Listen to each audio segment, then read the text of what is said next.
Friction fundamentally एक electromagnetic force है और ये हमें आम जिंदगी में एक्सपीरियंस होता है। जब हम पैदल चलते हैं तो फ्रिक्शन ही है वो जो हमें पैदल चलने में मदद करता है।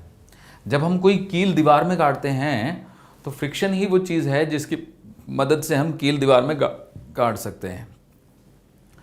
फ्रिक्शन हमारी लाइफ में मतलब इस तरह का रोल प्ले करता है कि हमारे लिए ज़रूरी भी है ये, और कभी कभी हमें नुकसान भी करता है। जैसे कि जब फ़ैन चल रहा है तो फ़ैन के बॉल बेरिंग हम लगाते हैं ताकि फ्रिक्शन रिड्यूस हो सके। तो एक तरीके से फ्रिक्शन एक ऐसी चीज़ हुई जो हमारे लिए फ़ायदेमंद भी है और नुकसानदेह भी है, लेकिन फिर भी हम उसको इस तरह से यूटिलाइज़ करते हैं कि हमें हर एंगल पे फ्रिक्शन का फ़ायदा मिले।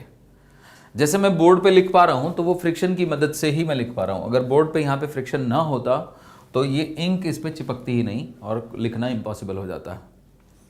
कुछ समझ रहे हैं आप? तो फंडामेंटली फ्रिक्शन एक इलेक्ट्रोमैग्नेटिक फोर्स है और ये कॉन्टैक्ट फोर्स भी है। असल में अगर हम फोर्सेस को कैटेगराइज करें तो फोर्सेस दो टाइप के हुए, एक को कहा जाता है फील्ड फोर्स और एक को कहा जाता है कॉन्टैक्ट फोर्स। फील्ड फोर्स वो होते हैं जो कि दूर से भी एक्ट कर सकते हैं। जैसे कि मान लीजिए एक मैग्नेट है, दूसरे मैग्नेट पर दूर से ही फोर्स लगा देता है, और अगर एक चार्ज पार्टिकल है वो दूसरे चार्ज पार्टिकल पे दूर से ही फोर्स लगा देता है। अर्थ मून पे दूर से ही फोर्स लगा देता है, सन अर्थ पे या अर्थ सन पे दूर से ही फोर्स लगा देते हैं। तो ये जो फोर्सेस डेवलप होते हैं बच्चों, ये वाले फोर्सेस फील्ड फोर्स कहलाते हैं। लेकिन नॉर्मल रिएक्शन, अगर मैं दीवार पे पुश कर रहा हूँ तो टच होना चाहिए, मतलब अपेरेंट टच, तो अपेरेंटली तो टच होना चाहिए। तो ये टच होने के बाद जो फोर्स डेवलप होगा ये कॉन्टैक्ट फोर्स होगा। असल में सच्चाई ये है बच्चों कि कॉन्टैक्ट फोर्स के दो कंपोनेंट होते हैं। एक वो कंपोनेंट होता है जो सरफेस के नॉर्मल होता है, और एक वो कंपोनेंट होता है जो सरफेस के पैरेलल होता है। तो सरफेस के पैरेलल जो कॉन्टैक्ट फोर्स डेवलप होता है उसको फ्रिक्शन कहते हैं। तो उम्मीद है आप समझ गए। अच्छा, अगर मैं आपसे पूछूं कि ये बताइए कि फ्रिक्शन मोशन को सपोर्ट करता है या अपोज करता है, तो मोस्ट ऑफ द बच्चों का जवाब यही होगा कि सर फ्रिक्शन मोशन को अपोज करता है, जबकि ऐसा नहीं है। फ्रिक्शन एक्चुअली रिलेटिव मोशन को अपोज करता है। अगर मान लीजिए कि एक ट्रक है और ट्रक के ऊपर आप खड़े हैं और ट्रक चल रहा है, तो अगर आपके पैरों में फ्रिक्शन है तभी तो आप ट्रक के साथ साथ चल पाएंगे। यानी फ्रिक्शन ही तो है आपको जो ट्रक पे मतलब आपको मूव करा रहा है। Is that okay? तो फ्रिक्शन रिलेटिव मोशन का अपोज करता है। तो चलिए समझते हैं और पॉइंट्स नोट करते हैं फ्रिक्शन के बारे में। तो friction fundamentally it is an electromagnetic force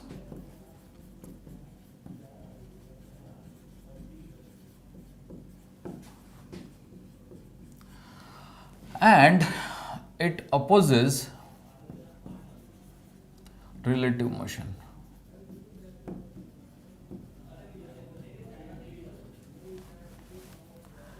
friction opposes relative motion. असल में फ्रिक्शन को हम कह सकते हैं कि ये दो टाइप का होता है। एक को हम कहते हैं स्लाइडिंग फ्रिक्शन और दूसरे को हम कहते हैं रोलिंग फ्रिक्शन।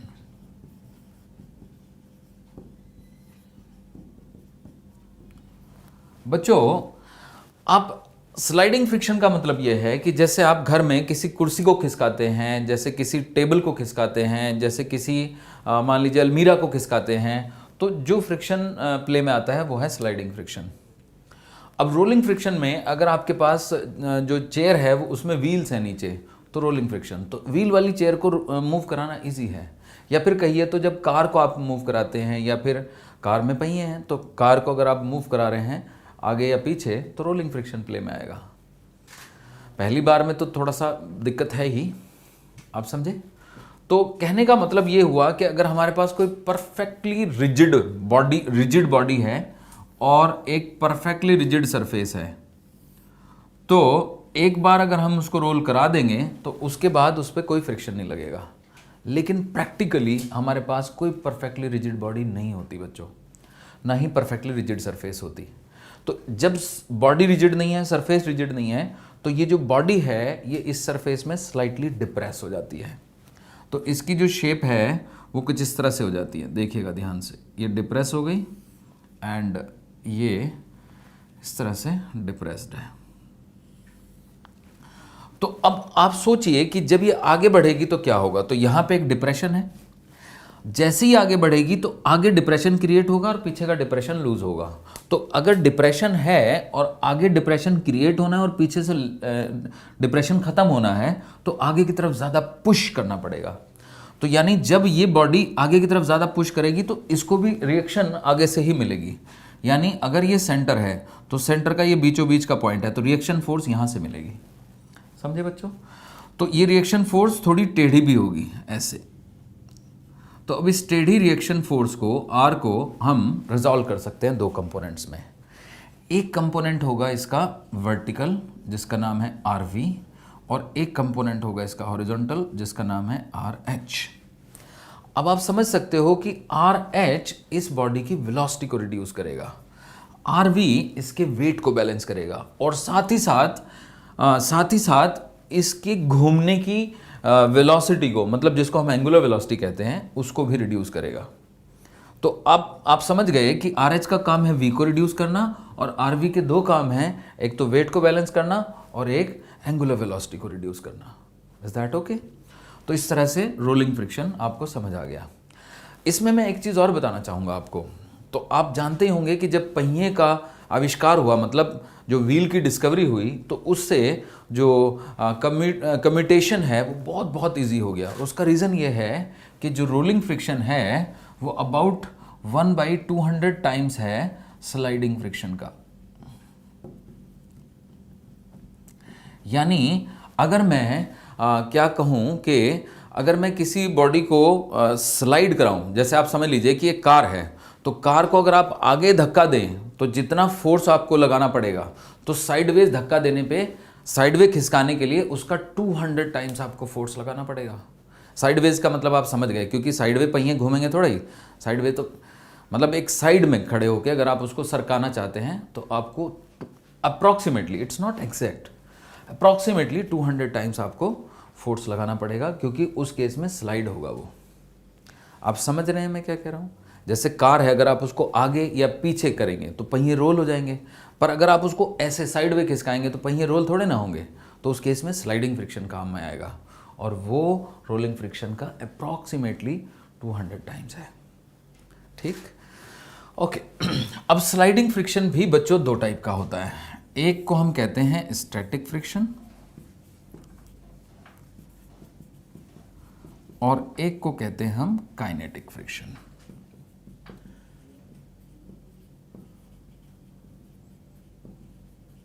सही है। स्टैटिक फ्रिक्शन क्या है? तो मान लीजिए कि कोई बॉडी है, जैसे कार ही है, तो कार को आप साइडवे मूव कराना चाहते हो, या फिर मान लीजिए कि कार पलट गई है, उल्टी हो गई कार, तो उल्टी कार को आप मूव कराना चाहते हो तो स्लाइड ही होगी, पहिए तो है ही नहीं उसमें, क्योंकि पहिए तो ऊपर हैं। तो जब आप उसको स्लाइड करने के लिए फोर्स लगा रहे हो, मान लीजिए आपने अकेले ने फोर्स लगाया, तो आपके अकेले के फोर्स से वो मूव नहीं हुई। तो अगर आपके अकेले के फोर्स से वो मूव नहीं हो रही है तो आपने अपने दोस्तों को बुलाया, तो मान लो 5-6 लोग मिलकर पुश कर रहे हैं तो वो मूव हो जाती है। अगर वो मूव हो गई तो उस पर जो फ्रिक्शन एक्ट कर रहा होगा उसको काइनेटिक फ्रिक्शन कहेंगे, और अगर वो मूव नहीं हुई तो उस पर जो फ्रिक्शन एक्ट कर रहा होगा उसको स्टैटिक फ्रिक्शन कहेंगे।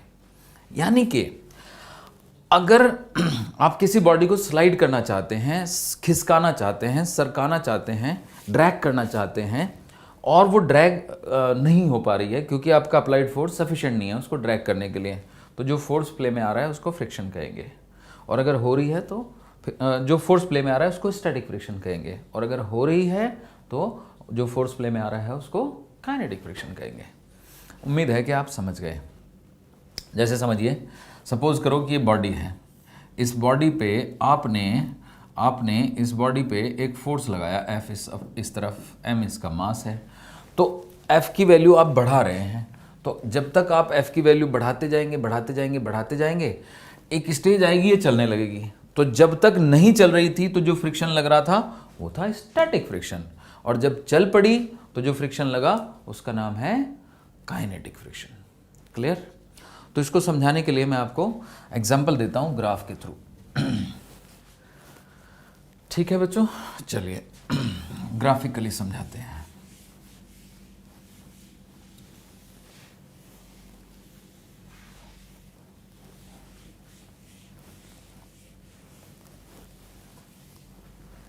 देखिए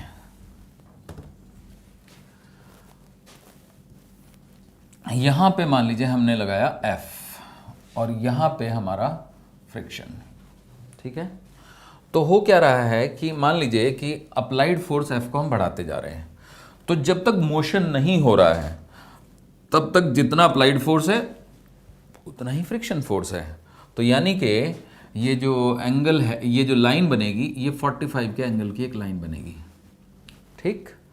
अब जैसे ही मतलब एक स्टेज आएगी when the body is at the verge of motion, means it is about to slide. तो जब ये बॉडी अबाउट टू स्लाइड है, ठीक है बच्चों, तो जब ये बॉडी अबाउट टू स्लाइड है, तो जैसे ही आपने अप्लाइड फोर्स को उस वैल्यू से एक्सीड किया तो बॉडी चल जाएगी और फ्रिक्शन अचानक से कम हो जाएगा।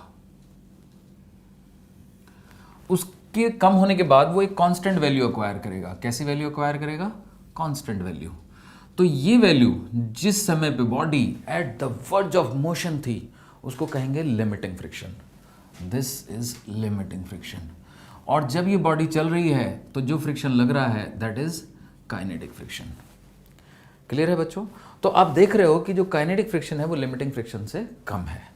अब आप कहेंगे सर ये तो एक नया टाइप का फ्रिक्शन आ गया, लिमिटिंग फ्रिक्शन। नहीं बच्चों, लिमिटिंग फ्रिक्शन क्या है?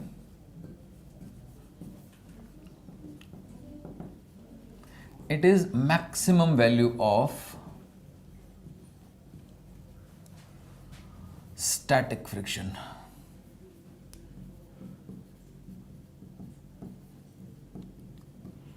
What is limiting friction? It is maximum value of static friction. आप मेरे ख्याल से समझ गए।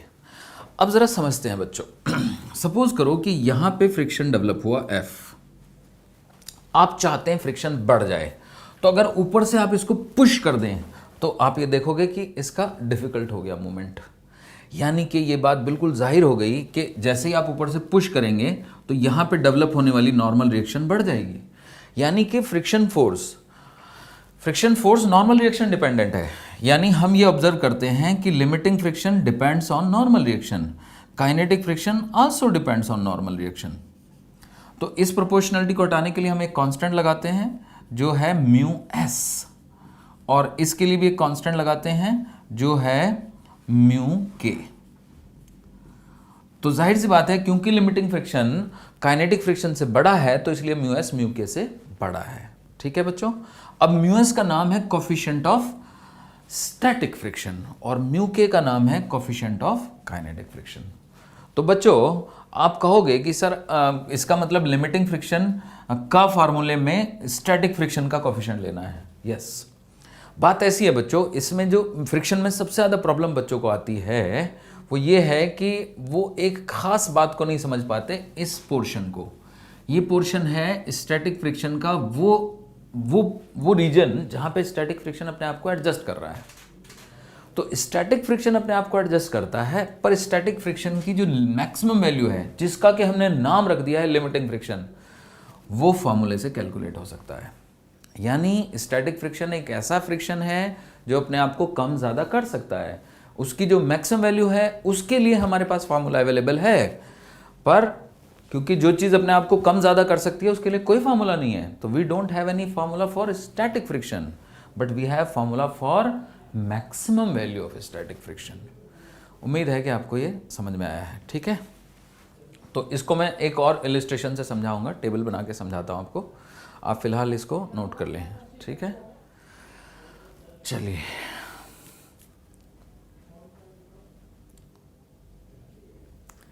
तो नोट कर लिया। ओके, अब मैं आपको एक टेबल के थ्रू एक्सप्लेन करने की कोशिश करता हूं बच्चों। ठीक है, देखो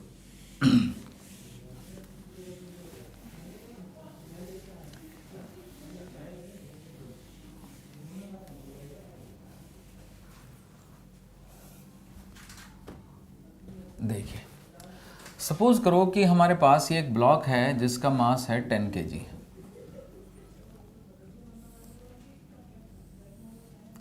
और ये है हमारा अप्लाइड फोर्स, और यहाँ पर जो coefficient of friction mu S है वो है 0.52 और जो म्यू के है वो है 0.50। मान लीजिए कि हमें गिवन है g is equal to 10 metre पर second square, you have to take g is equal to 10 metre पर सेकेंड स्क्वायर। अब मैं जानना चाहता हूं कि लिमिटिंग फ्रिक्शन की वैल्यू क्या होगी। तो देखिएगा बच्चों, n कितना आएगा, n आएगा mg के इक्वल। तो m है 10 और g को भी 10 लेना है, तो ये हो गया 100 न्यूटन। Is that okay? तो अब FL का क्या फार्मूला होगा? FL का फार्मूला है mu s into n. Mu s is 0.52 and n is 100, so that comes out to be 52 newton. FK का क्या फार्मूला होगा? म्यू के इंटू एन, यानी कि 0.50 into 100 and that comes out to be 50 newton. Okay बच्चों, तो हमने ये देखा कि इसमें जो हमारे पास लिमिटिंग फ्रिक्शन है उसकी वैल्यू है 52 न्यूटन और जो काइनेटिक फ्रिक्शन है उसकी वैल्यू है 50 न्यूटन, राइट। तो अब मुझे देखना है कि किस अप्लाइड फोर्स पे कितना फ्रिक्शन फोर्स लगेगा। तो उसको समझने के लिए मैं एक टेबल बना लेता हूं, ठीक है। चलिए, इस टेबल में मैंने 3 पार्ट किए हैं। एक में मेरा अप्लाइड फोर्स F है, एक में मेरा फ्रिक्शन फोर्स F है और एक में मैं ले रहा हूं ब्लॉक का एक्सेलरेशन। तो मान लीजिए कि मेरा अप्लाइड फोर्स F है 40 Newton. Notice 40 Newton limiting friction से कम है। तो बच्चों, जब तक अप्लाइड फोर्स लिमिटिंग फ्रिक्शन से कम होगा ब्लॉक नहीं चलेगा। तो ब्लॉक नहीं चलेगा और जो फ्रिक्शन है अपने आप को एडजस्ट करके 40 ही न्यूटन कर लेगा और चलेगा नहीं ब्लॉक। इसका मतलब एक्सेलरेशन 0 रहेगा। मान लीजिएगा कि मैं 50 न्यूटन लगा देता हूं, फिर भी नहीं चलेगा क्योंकि लिमिटिंग फ्रिक्शन हमारा 52 है। 51 पे नहीं चलेगा। अगर मैं 52 लगा दूंगा तो ब्लॉक का एक्सेलरेशन 0 होगा बच्चों, क्योंकि 52 का ही फ्रिक्शन डेवलप हो जाएगा। तो 52 अप्लाइड फोर्स, 52 का फ्रिक्शन फोर्स, एक्सेलरेशन 0, राइट। तो उम्मीद है आप समझे। अगर मैं 55 न्यूटन लगा दूं तो अब लिमिटिंग फ्रिक्शन से एक्सीड कर गया मेरा अप्लाइड फोर्स। तो जाहिर सी बात है कि जैसे ही अप्लाइड फोर्स लिमिटिंग फ्रिक्शन से एक्सीड करेगा, फ्रिक्शन रिड्यूस होके कम हो जाएगा, FK हो जाएगा, यानी कि 50 हो जाएगा। अब क्योंकि अप्लाइड फोर्स है 55, फ्रिक्शन है 50, तो नेट फोर्स हो गया 5 और एक्सेलरेशन हो गया 0.5 मीटर पर सेकेंड स्क्वायर। ये बात समझे आप? Applied force 55, friction 50, net force 0.5 metre पर सेकेंड स्क्वायर, राइट। अब सिमिलरली अगर मैं 60 न्यूटन का फोर्स लगाऊं तो अप्लाइड फोर्स हो जाएगा मेरा 60 न्यूटन का अप्लाइड हो तो जो मेरा फ्रिक्शन होगा वो 50 ही रहेगा, क्योंकि एक बार हमारा फोर्स एक्सीड कर गया लिमिटिंग को, तो अब फ्रिक्शन फोर्स ना बढ़ रहा है ना घट रहा है। और हमारा एक्सेलरेशन आएगा 1 मीटर पर सेकेंड स्क्वायर। अगर मैं यहाँ पे 100 लगा दूँ तो ये 50 ही रहेगा और हमारा एक्सेलरेशन आएगा applied force 100, friction force 50, net force हो गया 50, तो 50 को 10 से डिवाइड करेंगे, 10 मास है, तो एक्सेलरेशन आ जाएगा 5 मीटर पर सेकेंड स्क्वायर। मैं यहाँ पे 200 लगा दूँ, ये 50 ही रहेगा, तो 200 में से 50 जाएंगे तो 150 बचेंगे, मास हमारा 10 है, तो एक्सेलरेशन हो गया 15 मीटर पर सेकेंड स्क्वायर। अगर मैं यहाँ पे 500 लगा दूँ तो ये 50 ही रहेगा, नेट फोर्स हो गया 450, तो 450 बाई 10 45 मीटर पर सेकेंड स्क्वायर। तो आप समझ सकते हैं कि अगर मेरा अप्लाइड फोर्स 52 से एक्सीड कर जाता है, 52 से ऊपर कुछ भी लगेगा, फ्रिक्शन अपने आप को फ्रीज कर देगा 50 न्यूटन पे, राइट। तो यही है फ्रिक्शन का सारा खेल। अब आप इसका बेसिक्स तो समझ गए हैं, अब हम इसके ऊपर बेस्ड क्वेश्चंस करेंगे, इतने आप इसको नोट कर लें, ठीक है। ओके बच्चों, नोट कर लिया आपने? चलिए आगे बढ़ते हैं।